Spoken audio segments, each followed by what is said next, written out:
সুপ্রিয় শিক্ষার্থীবৃন্দ, আসসালামু আলাইকুম। সেই সাথে জানাচ্ছি তোমাদের সকলকে অনেক অনেক প্রীতি ও শুভেচ্ছা। আমি বরাবরের মতোই রাজবাড়ী সরকারি কলেজ কর্তৃক আয়োজিত অনলাইন ক্লাসে তাদেরকে জানাই অনেক অনেক স্বাগত, অভিনন্দন। আজ আমি আলোচনা করব, প্রিয় শিক্ষার্থীবৃন্দ, তোমাদের সাথে আজ আমি আলোচনা করব ব্যবসা সংগঠন ব্যবস্থাপনা দ্বিতীয় পত্রের প্রেষণ অধ্যায় নিয়ে। বরাবরের মতো আমি মোহাম্মদ কুতুবউদ্দিন, প্রভাষক ব্যবস্থাপনা বিভাগ, রাজবাড়ী সরকারি কলেজ, রাজবাড়ী। আজ আমি যে বিষয়টা আলোচনা করব সেটা খুবই চমৎকার এবং অত্যন্ত গুরুত্বপূর্ণ একটি টপিকস। সেই টপিকসের শিরোনাম হলো মাসলোর চাহিদা সোপান তত্ত্ব বা মাসলোর হায়ারার্কি সোপান তত্ত্ব বা হায়ারার্কি তত্ত্ব। প্রিয় শিক্ষার্থীবৃন্দ, আমরা সকলেই কম বেশি জানি এই তত্ত্ব সম্পর্কে। তারপরেও প্রিয় শিক্ষার্থীবৃন্দ, আমি ডিটেলস বা বিস্তারিত আলোচনা আজকে করব। বিগত ক্লাসে আমি এই মাসলোর চাহিদা সোপান তত্ত্ব সম্পর্কে একটু ধারণা দিয়েছিলাম। আজ আমরা সেটা সবিস্তারে আলোচনা করব বা জানার চেষ্টা করব। আমরা জানি অভাব বা চাহিদা পূরণ হলে আরেকটা অভাব বা চাহিদার উদ্গীরণ ঘটে বা দেখা দেয়। আর এই রূপ পরিবর্তনের ধারায় মানুষকে কিভাবে প্রেষিত করা সম্ভব সেই সম্পর্কে মাসলো যে তত্ত্ব দিয়েছেন সেটাকে মাসলোর চাহিদা সোপান তত্ত্ব বলা হয়। তিনি তার তত্ত্বে মানুষের অভাবকে 5 ভাগে ভাগ করেছেন, যা একের পর এক অবস্থান করে এবং পর্যায়ক্রমিক এদের পরিতৃপ্তির উপর কর্মীর পেশনা লাভ বিশেষভাবে নির্ভরশীল। প্রিয় শিক্ষার্থীবৃন্দ, আমরা আমাদের স্ক্রিনে একটি গ্রাফ বা চিত্র বা প্রামিড দেখতে পাচ্ছি, যেখানে সবার প্রথমেই যদি আমরা বলি, সবার উপরে রয়েছে আত্মপ্রতিষ্ঠার চাহিদা এবং সবার নিচে রয়েছে জৈবিক চাহিদা বা মৌলিক চাহিদা যেগুলোকে বলা হয় সেইগুলা। নিচ থেকে যদি আমরা বলতে চাই, প্রথমে রয়েছে জৈবিক চাহিদা, নিরাপত্তার চাহিদা, সামাজিক চাহিদা, আত্মতৃপ্তির চাহিদা এবং আত্মপ্রতিষ্ঠার চাহিদা।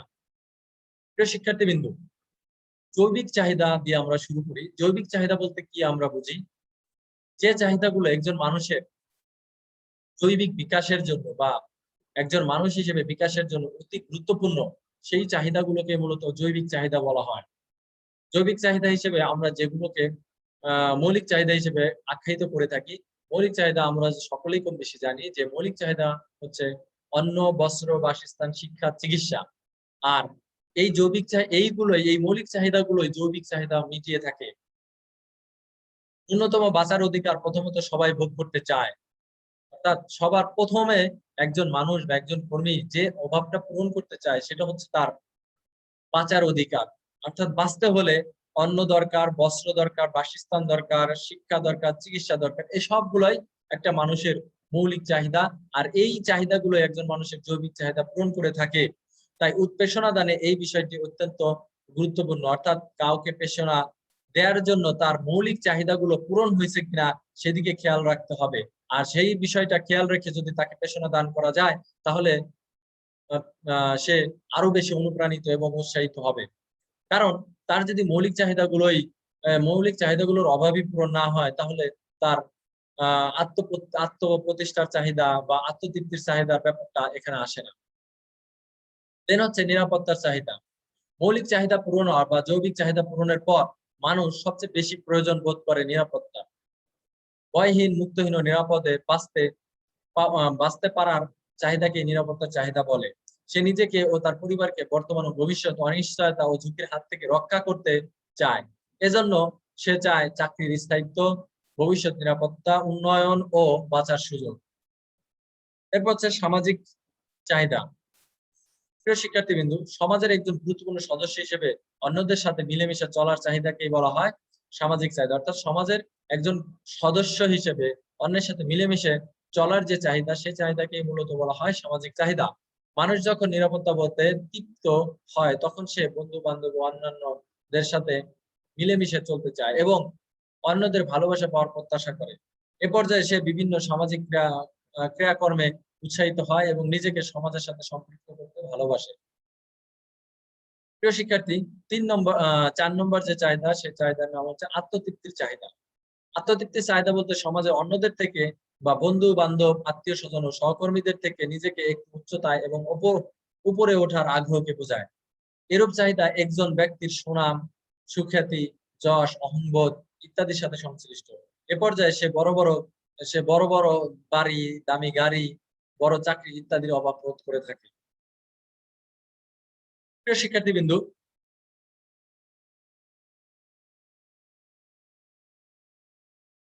শিক্ষার্থীবৃন্দু, এই মাসলোর চাহিদা সোপান তত্ত্ব। এরপরে হচ্ছে আত্মতৃপ্তির, এখন আত্মপ্রতিষ্ঠার চাহিদা। উপরোক্ত অভাবগুলো পূরণ হলে, অর্থাৎ আমি যে অলরেডি 4টা চাহিদার কথা বললাম, এই 4টা চাহিদা একজন ব্যক্তির বা একজন কর্মীর পূরণ হলে যে চাহিদা মানুষকে সবচেয়ে বেশি বা একজন কর্মীকে সবচেয়ে বেশি আকর্ষিত করে, সেই চাহিদাকে বলা হয় আত্মপ্রতিষ্ঠার চাহিদা। আত্মপ্রতিষ্ঠার চাহিদা বলতে অবশিষ্ট জীবনে, এমনকি মৃত্যুর পরও সমাজের মাঝে নিজের নাম ও যশকে প্রতিষ্ঠিত দেখতে চাওয়ার প্রত্যাশাকে বোঝায়। এ পর্যায়ে সে তার প্রতিভা সর্বাত্মক রূপায়ণে অগ্রসর হতে চায়। শিল্প, সাহিত্য, রাজনীতি, সভা সমাবেশ, স্কুল, কলেজ, মসজিদ, মন্দির প্রতিষ্ঠা ইত্যাদির মাধ্যমে সে মৃত্যুর পরে নিজেকে অমর করে রেখে যেতে আগ্রহী থাকে। আর এই চাহিদা পূরণের পরও আবারও একজন ব্যক্তি বা একজন মানুষের মধ্যে নতুন করে আবার জৈবিক চাহিদা বা আবার বিভিন্ন ধরনের চাহিদার উদ্রেক হবে বা দেখা দিবে। তো পরিশেষে আমরা যদি বলতে চাই, মাসলোর চাহিদা সোপান তত্ত্বের কিছু সমালোচনা এবং কিছু সুযোগ সুবিধা থাকা, কিছু সমালোচনা সত্ত্বেও এ তত্ত্বটি অত্যন্ত জনপ্রিয়, ব্যাপকতা ও মৌলিকতার দিক দিয়ে অনন্য। পরবর্তীকালে যারা এই পেশনা সম্পর্কে গবেষণা করেছেন বা তথ্য দিয়েছেন, তার উপর মাসলোর তত্ত্বের কম বেশি প্রভাব লক্ষ্য করা যায়। প্রিয় শিক্ষার্থীবৃন্দু, এখন আমরা যে তত্ত্বটা আলোচনা করব তার মধ্যে হচ্ছে হাসবার্গের দ্বি উপাদান তত্ত্ব। অর্থাৎ পেশনাদানের ক্ষেত্রে হাসবার্গ দ্বি উপাদান তত্ত্ব পেশ করেছেন আমাদের মাঝে। তার এই দ্বি উপাদান তত্ত্বের দুটা দিক রয়েছে, একটা রক্ষণমূলক বা অসন্তুষ্টি সৃষ্টিকারী উপকরণ, রক্ষণমূলক বা অসন্তুষ্ট সৃষ্টিকারী উপাদান। আরেকটা হচ্ছে পেশনামূলক বা সন্তুষ্টি দান সৃষ্টিকারী উপাদান সমূহ। অসন্তুষ্টি বা রক্ষণামূলক যে উপাদানগুলো, যে সকল উপাদানের অনুপস্থিতি প্রতিষ্ঠানের কর্মীদের মাঝে অসন্তোষ সৃষ্টি করে, তাকে রক্ষণামূলক বা হাইজিন উপাদান বলে। হাইজিন শব্দটি চিকিৎসা শাস্ত্র থেকে নেওয়া হয়েছে। অর্থাৎ এই সকল উপাদানের ফলে একজন কর্মীর যে সকল উপাদান, অর্থাৎ রক্ষণামূলক যে সকল উপাদান বা অসন্তুষ্টিমূলক বা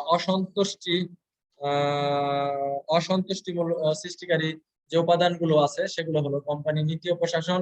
অর্থাৎ কোম্পানির নীতি যদি স্ট্রং হয় এবং প্রশাসন যদি খুব স্ট্রং হয়, তাহলে কর্মীদের কাজকর্মে খুবই অনীহা দেখা যায়। কারিগরি মানসম্মত তত্ত্বাবধান, যদি কারিগরি দিকটা মানসম্মত ভাবে তত্ত্বাবধান করা হয়, তাহলে কর্মীদের মাঝে করা যদি ঠিক মতো না হয়, তাহলে কর্মীদের মাঝে অসন্তুষ্টি বা দেখা দেয়। দেন হচ্ছে তত্ত্বাবধায়কের সাথে কর্মীদের আন্তঃব্যক্তিক সম্পর্ক, সহকর্মীদের সাথে সম্পর্ক, অধস্তনদের সাথে নির্বাহী সম্পর্ক, বেতন, চাকরির নিরাপত্তা, ব্যক্তিগত জীবনে সময় দান, কর্মপরিবেশ ও পদমর্যাদা। প্রিয় শিক্ষার্থীবৃন্দ, প্রেষণামূলক বা সন্তুষ্টি সৃষ্টিকারী উপাদান সমূহ। প্রতিষ্ঠানে যে সকল উপাদানের উপস্থিতি কর্মীদেরকে প্রণোদিত করে ও সন্তুষ্টি সৃষ্টি করে, সেগুলোকে প্রেষণামূলক বা সন্তুষ্টি সৃষ্টিকারী উপাদান বলে। সাফল্য অর্জন, স্বীকৃতি সৃষ্টি, ধর্মী ও প্রতিযোগিতাপূর্ণ কাজের মধ্য দিয়ে অগ্রগতি অর্জন, আকর্ষণীয় কাজ, ব্যক্তিক উন্নয়নের সম্ভাবনা এবং দায়িত্ব। প্রিয় শিক্ষার্থীবৃন্দু, এই উপাদানগুলো প্রেষণা দান এবং সন্তুষ্টি বা সন্তুষ্ট সৃষ্টিকারী উপাদান হিসেবে অত্যন্ত গুরুত্বপূর্ণ ভূমিকা পালন করে থাকে। আর হাসবার্গ এই উপাদানগুলোকে দুইটি ভাগে ভাগ করার অন্যতম কারণ হচ্ছে কর্মীদেরকে বিভিন্ন অ্যাঙ্গেল থেকে বা দুই অ্যাঙ্গেল থেকে উৎসাহ দান করতে আগ্রহী করা বা অনুপ্রাণিত করা।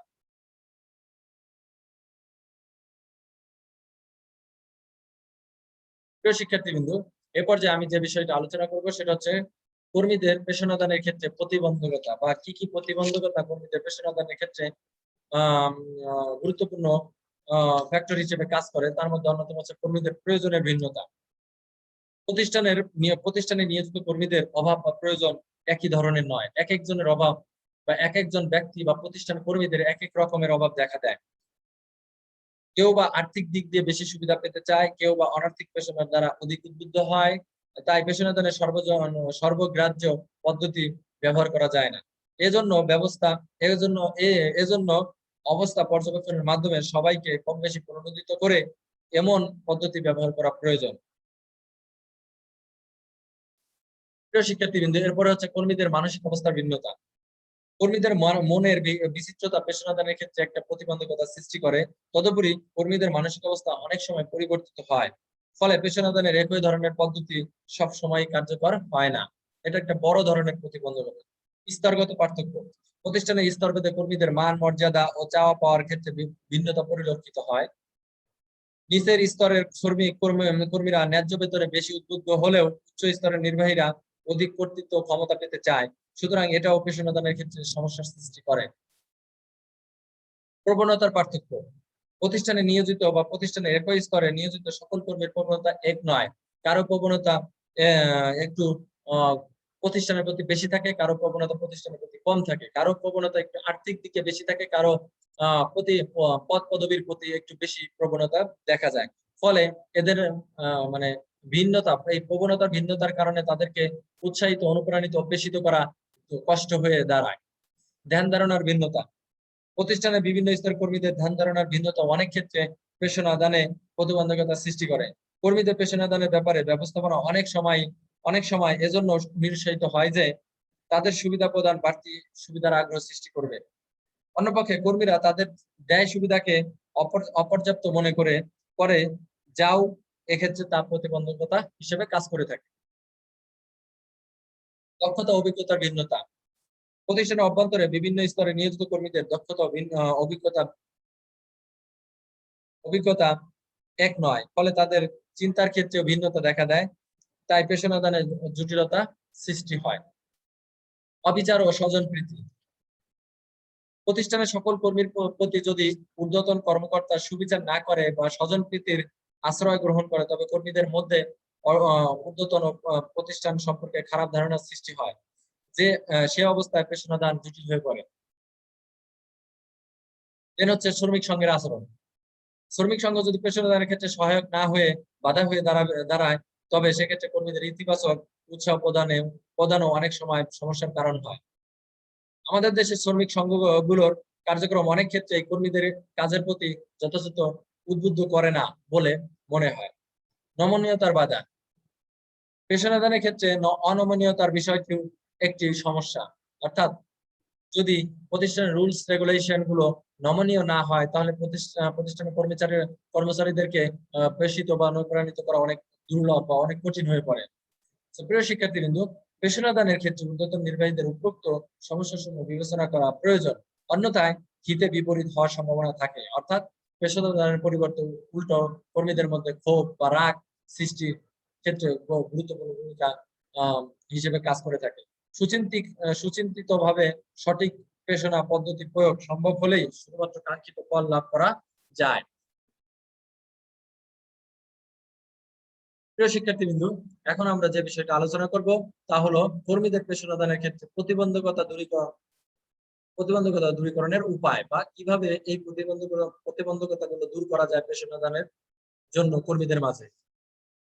প্রথমেই যে প্রতিবন্ধকতা দূরীকরণের উপায়, সেটা হচ্ছে পেশনার প্রতি ঊর্ধ্বতনদের আগ্রহ। ঊর্ধ্বতন নির্বাহীদের মন মানসিকতা পেশনার ক্ষেত্রে গুরুত্বপূর্ণ। মানুষের মর্যাদা দিয়ে তাদের সর্বোচ্চ সহযোগিতা নিতে পারার উপর নির্বাহীদের সফলতা নির্ভরশীল। এটা তারা বুঝতে সমর্থ হলে পেশনার ক্ষেত্রে অনেক সমস্যার সহসায় দূর হওয়া সম্ভব। হচ্ছে কার্যকর প্রণোদনা পদ্ধতি প্রবর্তন। প্রণোদনা দেওয়ার ক্ষেত্রে কোনো উপায় বা পদ্ধতি ব্যবহার করা হবে তা খুবই গুরুত্বপূর্ণ। অর্থাৎ যে প্রণোদনাগুলো দিলে কর্মীদের কে অনুপ্রাণিত করা যাবে, সেই কার্যকর প্রণোদনাগুলো কর্মীদের দিতে হবে এবং তার প্রবর্তন করতে হবে। যে প্রণোদনাগুলো কর্মীদেরকে উদ্বুদ্ধ করে না, অনুপ্রাণিত করে না, সেই রকম প্রণোদনাগুলো দিয়ে কোনো লাভ হবে না, ফলে প্রতিষ্ঠানের উল্টো খরচ বা ব্যয় বৃদ্ধি পাবে। সো আর্থিক সামর্থ্য বিবেচনা এরূপ উপায় ব্যবহারে যেমনি ঊর্ধ্বতনদের সতর্ক হতে হবে, তেমনি অনার্থিক উপায়গুলো কার্যকর ব্যবহারে যত্নবান হওয়া প্রয়োজন পড়ে। এক্ষেত্রে বিভিন্ন স্তরের কর্মীদের বিষয় বিশেষ বিবেচনা নিতে হয়। শিল্প সম্পর্ক উন্নীতকরণ। প্রিয় শিক্ষার্থীবৃন্দ, একটা প্রতিষ্ঠানে মালিক শ্রমিক ও শ্রমিক মালিকের সম্পর্ক উন্নত হলে তা কর্মীদের পেশাদানের ক্ষেত্রে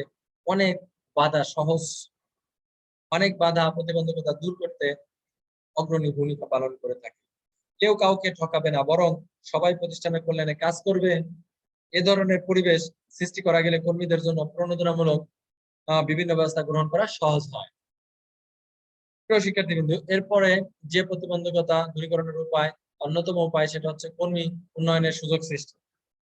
প্রতিষ্ঠানের পক্ষ থেকে কর্মী উন্নয়নের সৃষ্টির জন্য প্রয়োজনীয় পদক্ষেপ নেওয়া হলে তা পেশাদানে গুরুত্বপূর্ণ পরিবেশ সৃষ্টি করে বা আবহাওয়া সৃষ্টি করে।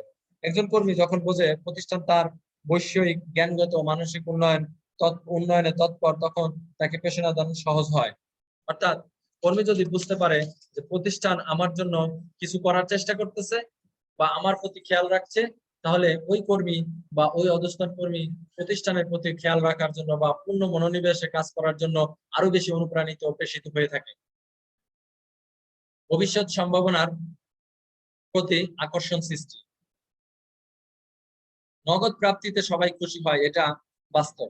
অর্থাৎ আমি ইনস্ট্যান্টলি কিছু পুরস্কার পেলে অনেক খুশি হব বা নগদ কিছু পেলে অনেক খুশি হব, কিন্তু কর্মীদের কার্যকরভাবে পেশিত করে মনোবল উন্নয়নের জন্য তাদের মাঝে ভবিষ্যৎ সম্ভাবনার প্রতি আকর্ষণ সৃষ্টি করা দরকার। নতুন কর্মীর বেতন ও সুবিধা কম হওয়া স্বাভাবিক, কিন্তু যতই দিন এগুবে ততই আর্থিক ও অনার্থিক সুবিধা বাড়বে। এটা নিশ্চিত করা গেলে কর্মীরা ভবিষ্যতের আশায় ছোট ছোট বিষয় ভুলে থাকে বা ভুলে যায়, যা পেশাদানের পথ সুগম করে।